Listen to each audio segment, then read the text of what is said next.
All right, so we are continuing on with 4.6, applying the exponent laws.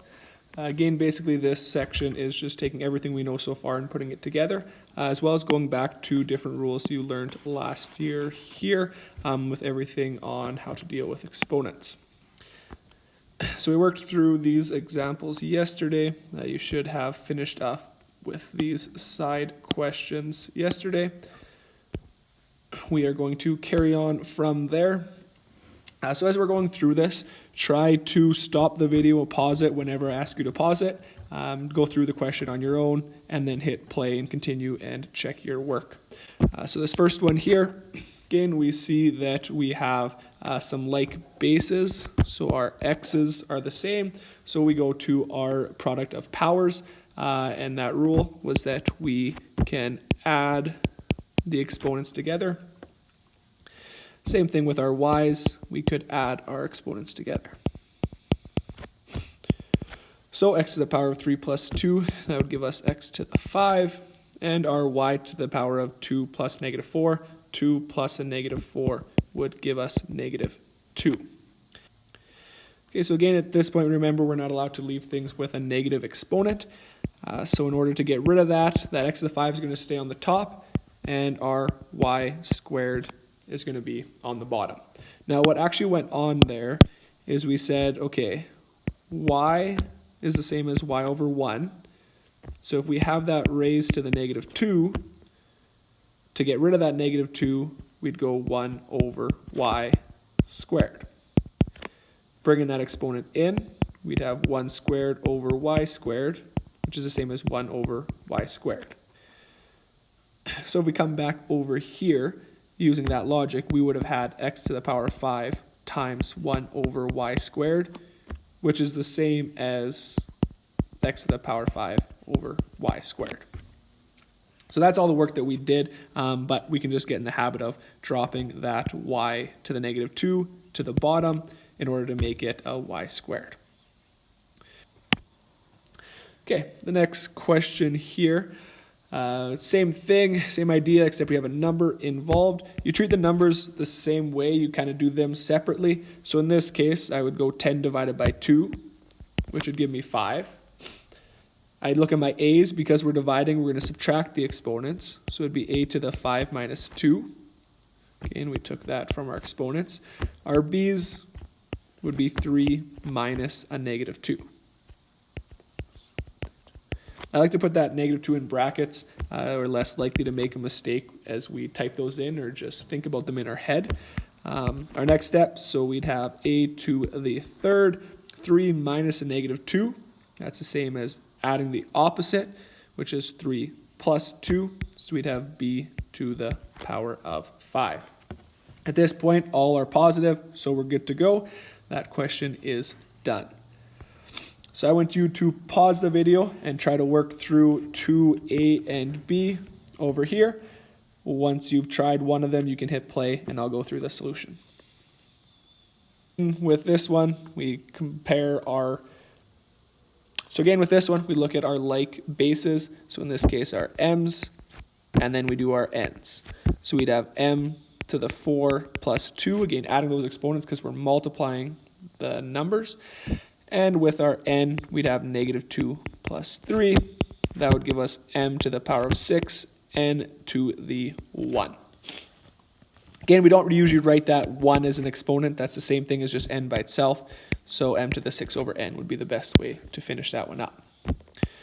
Again, pause it, try b if you haven't yet.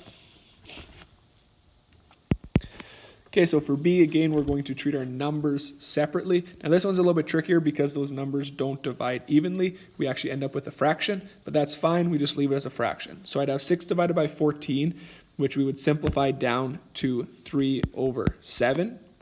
Again, what's going on there? I can divide both the 6 by 2, and I can divide that 14 by 2, giving us that 3 over 7. Now if you want, you can just type in 6 divided by 14 in your calculator, hit math fraction, and it'll give you the reduced form. Carrying on, we look at our x's. So I'd have x to the power of 4 divided by x to the power of 1. So 4 minus 1. So that would give me x to the 3. And I'd have y to the negative 3 divided by y to the 2. So negative 3 minus 2 would give us y to the negative 5. Again, we remember we're not allowed to end with a negative exponent. So we are going to leave everything else exactly as it is and bring that y to the power 5 to the bottom in order to make it a positive exponent. Again, that's the same as the 1 over y to the 5 thing that we did on the previous question, but we can just start getting the habit of dropping that thing down below, the whole y to the negative 5 to the bottom, y to the 5th now. That's how we get rid of our negative. All right, next questions here. So starting off with a 8a cubed b to the 6 raised to the 1 over 3. Again, as we're doing these ones, if we can simplify in the brackets, we usually want to do that, but we can bring that exponent in. At the moment, we can't simplify anything. We have no like bases, so we're going to bring that 1/3 in. Using our rules from the beginning, our power of a power, we're going to multiply exponents by that exponent on the outside. Okay, so again, we're going to multiply that 1/3 to each exponent here. So 8 technically does have a power of 1, so I'd have 1 times 1/3. A is a power of 3, times it by 1/3, and B, power of 6, times it by 1/3. Oh. At this point, we'd probably type those in, so you'd have 8 to the power of 1/3. You'd have A to the power of 1. You'd have B to the power of 2. Again, maybe we know those. Maybe we right away see, for example, 3 times 1/3 is 1. If not, type those in your calculators. That's fine. Finishing off, 8 to the power of 1/3. We don't know how to do that, but we do know how to convert that to a radical. That 3, the denominator, tells us what our index is. So I'd have the cube root of 8 times ab squared. Notice how the root does not go over a and b squared. That 1/3 exponent only dealt with our 8. At this point, I do know that the cube root of 8 is 2, because 2 times 2 times 2 is 8, times a times b squared.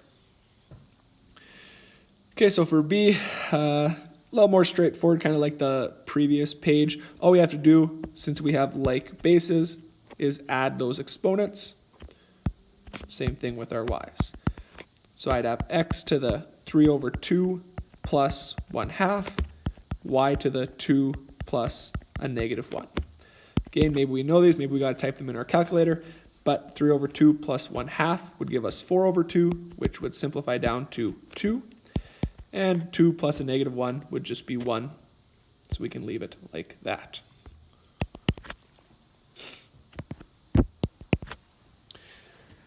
For C, again, can we do these separately by their base? So I have my numbers on their own, and then I have my A's, and then I have my B's. So 4 divided by 2 would give me 2. So I can write that down.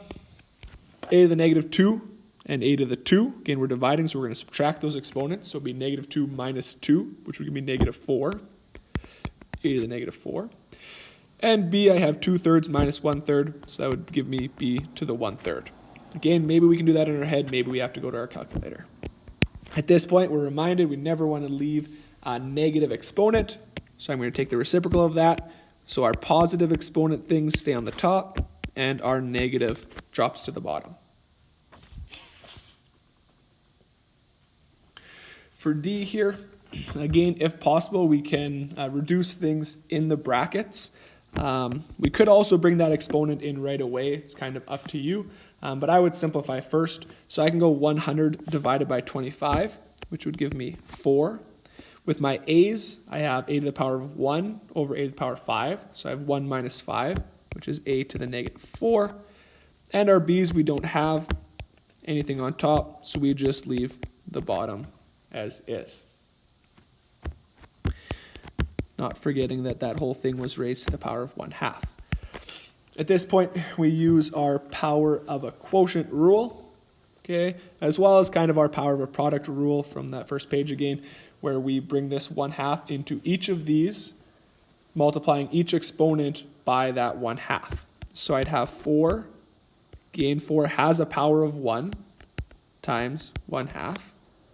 I have a, which is -4 times 1/2, over b to the -1/2 times 1/2. So 4 to the power of 1/2, that ends up being. And again, we might start realizing that when I don't have anything there, I have a 1. So in reality, all I'm going to end up with is 4 to the 1/2, which is what we have down here. With our a, we have -4 times 1/2, so that'd be a to the -2, over our b, a -1/2 times 1/2 would leave us with b to the -1/4. At this point, again, negative exponents we can't have. We notice that we have them on top and the bottom, so you're going to take the reciprocal for each of those. So our 4 to the 1/2 stays the same. Now, 4 to the 1/2 is the same thing as the square root of 4, so that's 2. Our a to the -2, we don't like. We want that on the bottom. Okay, we want to make it positive, so we put it on the bottom. We do our reciprocal thing. Our b to the -1/4, we don't like that, so we're going to bring it to the top, again, because we're doing that reciprocal thing to make it positive. At this point, we're as simplified as we can get. We can't combine any more a's and b's or coefficients out in front. So let's go ahead, try A, B, C, and D. Again, pause the video. I'll go through them each. So try to do it on your own first. All right, so continuing on here with those questions. My apologies for the clicking before. I tried switching something up now, so hopefully you can't hear my pen stomping on the screen at this point. So for this one here, again, if we could simplify in the brackets, we do that first. We can't in this case, so we're going to bring that 3 over 2 in. So we raise our 25. Remember that exponent was 1, and 1 times 3 over 2 is just going to give us 3 over 2. Our a is 4 times 3 over 2. Well, 4 times 3 is 12 over 2. That's 6. So I have a to the 6. And our b, 2 times 3 is 6 over 2. Well, that would be 3, b to the 3. Okay, again, you can show your process, show that we went 1 times 3 over 2, 4 times 3 over 2, 2 times 3 over 2. But this is actually all that we would need for that. Now, our 25 to the 3 over 2, we should continue on with that. We could convert that to a radical, go that way. We could really just type that in our calculator as well. We would end up getting 125 times a to the 6, b to the 3rd. B, again, we notice that we have some x's, we have some y's, so we're going to go ahead and combine those. Looking at our x, we're going to, again, add those exponents. When we're multiplying like bases, we add the exponents. So I'd have 3 plus a -1, which is 2. And our y, I'd have -3 over 2 plus 1/2, which would give us -2 out of 2. In other words, -1. We don't like those negative exponents. We take our reciprocal, bringing that to the bottom. Again, we could put a 1 there, but we don't like to. We just leave it on its own. For C, we're going to, again, try to separate those steps individually. We look at our 12 and our 3, our x's and our y's. For some of us, it might actually help to split these up to see what's going on. So really, we're going 12 times x to the -5 times y to the 5 over 2. And that's over 3 times x to the 1/2 times y to the -1/2. Okay, we can technically separate them like this just to see them individually, so we don't mix up, maybe do our x's with our y's. At this point, I go 12 divided by 3, which is a nice solid 4. Then I take -5 minus 1/2, again, because we're dividing our like bases, so we subtract our exponents. So -5 minus 1/2, that would give us a x to the -11 over 2. Again, we can just use our calculator to do that. Our y, 5 over 2 minus 1/2. That one's a little bit easier to do in our head. 5 minus a 1/2, that's negative is also 5 plus 1/2. So I have 6 over 2, which simplifies down to 3. This point, again, got to get rid of that negative exponent, so my positive 1 stay on the top, and my negative 1, we get our reciprocal, moving it to the bottom. We're going to do what's in the brackets first, so I'd go 50 divided by 2, which is 25. X squared over x to the 4th, so it'd be 2 minus 4, so x to the negative 2, and y, 4 minus 7, so negative 3. Don't forget that we were raising that whole thing to the power of 1 over 2. So bringing that 1 over 2 in now, I'd have 25 to the power of 1/2. I'd have x to the negative 2, well, negative 2 times 1/2 would give us negative 1. Y to the negative 3 times 1/2, that would give us negative 3 over 2. Don't like those negatives, so let's get rid of them. Again, 25 to the power of 1/2. Could type that in a calculator, or could remember that 25 to the 1/2 is the same as the square root of 25, which we all know is 5. X to the negative 1, gonna flop to the bottom, and y to the negative 3 over 2, gonna flop to the bottom. Get rid of those pesky negative exponents. Some of you might start realizing that at this point here, when you got that negative 2 and that negative 3, instead of plugging those in as negatives, we could have right away put them to the bottom. We could have done that reciprocal thing. So at that point, if you had done that, you would have had 25 over x squared y cubed, and then you still would have had to raise to the power of 1/2. So that could work as well. Last set here, got a couple word problems. So this first one, we have a sphere has a volume of 425 meters cubed. What is the radius of the sphere to the nearest tenth of a meter? So this is taking us way back to our surface area and volume unit, the first one we did. So we're going to start with our formula for the volume of a sphere. So I'd have volume equals 4 over 3 pi r cubed. Again, we don't have to remember that. We do have that on the formula sheet. At this point, what do we know? We know our volume is 425, so we'd plug that in, equals 4/3 pi r cubed. Now we are trying to find the radius. So we are trying to solve for that r. So this is going back again, how do we get r by itself? We ask ourselves what's being done to r. Can I do the opposite thing to get r by itself? So at the moment, I have a fraction there. I have 4/3. It might be nice to get rid of that fraction. So if we multiply both sides by 3, we would get rid of that. So multiplying both sides by 3, that would cancel that out. So I'd end up with 1,275 equal to 4 pi r cubed. At this point, we can start again furthest away. So I want to get rid of that 4. Okay, r is currently being multiplied by 4 as well as being multiplied by pi. It's probably easiest to do both at the same time, actually, if we divide by both. So if I divide by 4 pi from both sides, that's going to cancel those. So that's going to leave me with 1275 divided by 4 pi. Again, we don't want to type these in and get a crazy long decimal. We want to just leave it as it is.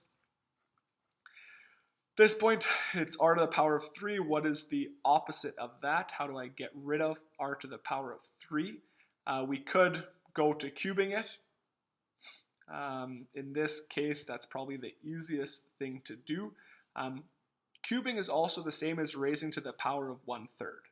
So that's something that we might also do. Again, usually what we would do, we would cube it at this point.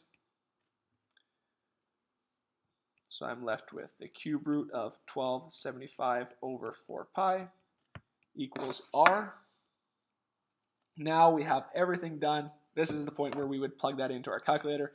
The cube root of 1,275 divided by 4 pi. Again, you're going to want to make sure that that is in brackets. And likely, you're going to have to put a big bracket around those as well. You want to make sure that you're multiplying 4 by pi, dividing that number from 1,275, and then taking the cube root of that number. Okay, make sure you type this in so you are getting the correct answer. checking that you get 4.6640, I believe, equal to r. And we're asked to the nearest tenth of a meter, so that would be 4.7 meters. Again, try typing that in. Make sure you're getting that right answer. If you're not, ask a buddy, see if we can figure out why it is that we are typing that in incorrectly. Go ahead, this next question is very similar.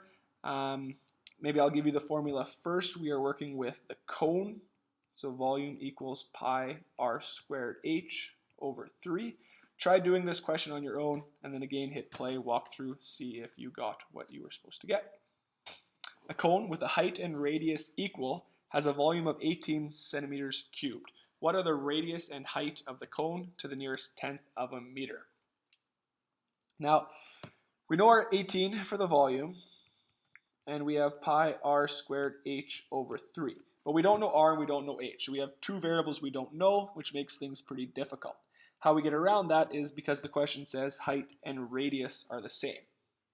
So really, I have 18 equals pi r squared r over 3. Okay, if height and radius are the same, I can just replace height with r. Well, if I have r squared and I have r, we use our product rule, add those exponents. So I would get 18 equals pi r cubed over 3. Now we can just get r by itself. We have one variable. We know in order to solve for that, we got to get it on itself. So we know in order to solve for r, we have to get it on its own. Multiplying by 3 for both sides to get rid of that fraction, we get 18 times 3, which is 54 pi r cubed. Dividing by pi, we'll get r cubed by itself. So divide by pi, both sides. And we, again, leave it as just 54 over pi. We're in high school math now. We don't have to write that as decimals until the very end. R cubed. To finish this off, again, r cubed, the opposite of that is to cube root it. So we're going to take the cube root,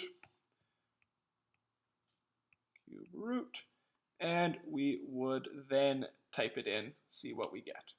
So at this point, if I took the cube root of that, I would end up getting r equal to 2.56, I believe, which rounds to the nearest tenth of 2.6 centimeters. Don't forget your units. All right, at that point you are done. So you are going to work through the questions, page 241, 1 to 11. Do A, C, E, and G for these. So if it's only A through D, you would just do A and C. Then you got 12 or 13, and 14 to 17, A and C, as well as 21. Now these ones, it's important that we do as many as possible. There's just a lot going on, and a lot of little mistakes that we can make, so we want to get some practice in. Your quiz will be tomorrow on sections 4.4, 4.5, and 4.6. Thanks for tuning in to this tutorial. Hope you guys enjoy the rest of your time without me. Hope going through this you didn't get the and-I-oop feeling, and rather feel like you just saved all the turtles in the world. This is your #1 VSCO girl checking out. Have a good day.